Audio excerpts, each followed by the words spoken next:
Hello, my name is Chris. I'm a student here at Chemeketa Community College, and today I'm going to tell you about the SCBA. I'm going to tell you when you're going to want to wear it. I'm going to tell you the parts of it, and I'm going to tell you how to don and doff it. So first thing is going to be when you're going to wear it. You're going to need it when you're going into the ID or IDLH, when you're on the scene of a car fire, when you're overhauling for the first hour after a fire. Really any time that there's things in the air, carcinogens, things like that, that you're not going to want to breathe. As far as the parts of the SCBA, I'll start with what's on top here.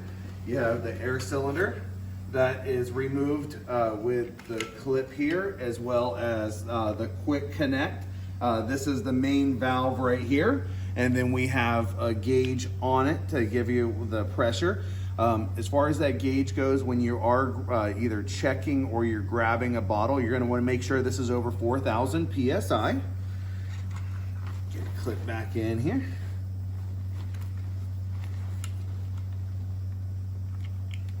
All right. And then the other components you're gonna have, you have the low air alarm right here. You're gonna have another gauge, as well as this being your pass device. Once you turn your air on, this is going to turn on.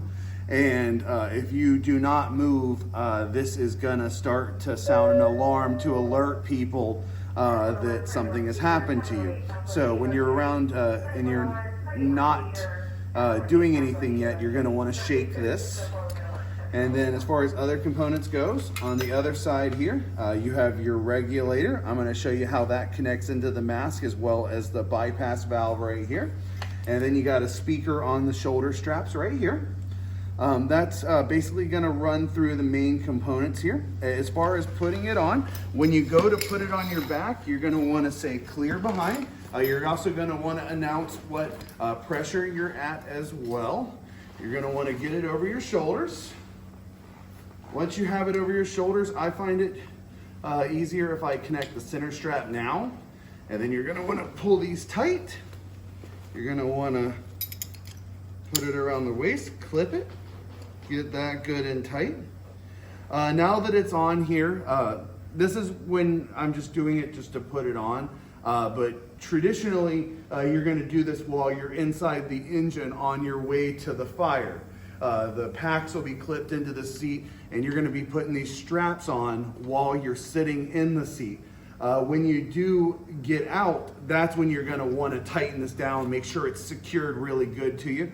Partially because these handles on the pack right here are gonna be part of how somebody could get you out of a fire. Any of the grab holds on the pack could be the way that you're being rescued. So you're gonna wanna make sure that these are as tight as possible.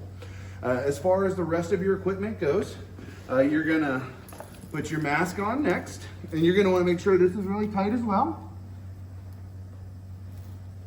Because if it's not tight, you could be leaking air, especially when you're moving it around. You're gonna wanna pull your hood over. You're gonna wanna make sure that you don't have any straps sticking out. You have it going up to the lens. So it's good all the way around, so you don't have any exposed skin, because exposed skin is gonna get burnt. Make sure your strap here stays tight. You're gonna want your helmet on. And then you're gonna want to put in your regulator. And then breathe.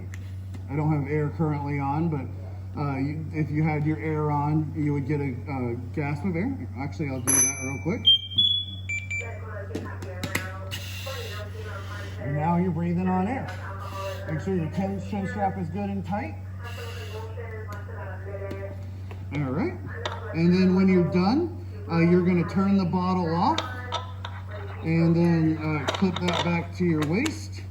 And then as soon as you bleed the air out of this bypass valve right here, you're gonna be able to turn your pack off. That way it's not beeping at everybody when you're standing there if you forget to do anything. Get your helmet off here. Get your hood back on.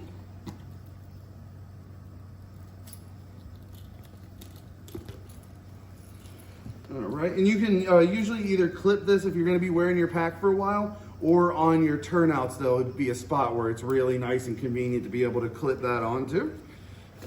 And then another thing I like to mention, because it's something that affects me a lot, is always make sure when you're removing it to loosen all your straps, because the next person who has to put it on might not have the same size arms as you, or even be able to get the pack on. You're also going to want to be really careful when you're taking these off. Ideally, you're going to want to put this on a tarp. I'm on the nice floor in here, so I'm not super worried about it, but ideally you'd want a tarp to put this down. And you want to make sure you protect it, because these are really expensive. Like, all of our gear that we use is really expensive, so you always want to take care of things as much as possible. Another thing I'd like to mention is something you're always going to want to do with your equipment, especially packs. You're going to want to inspect your equipment before use. You're going to want to clean your equipment after you use it. And you're going to want to notify anybody if there's any problems, put something out of order if something's not working properly, so someone doesn't grab a piece of equipment that's not working. And that basically sums up everything that I was wanting to tell you today about the SCBA. Glad I could share it with you, and thank you for your time.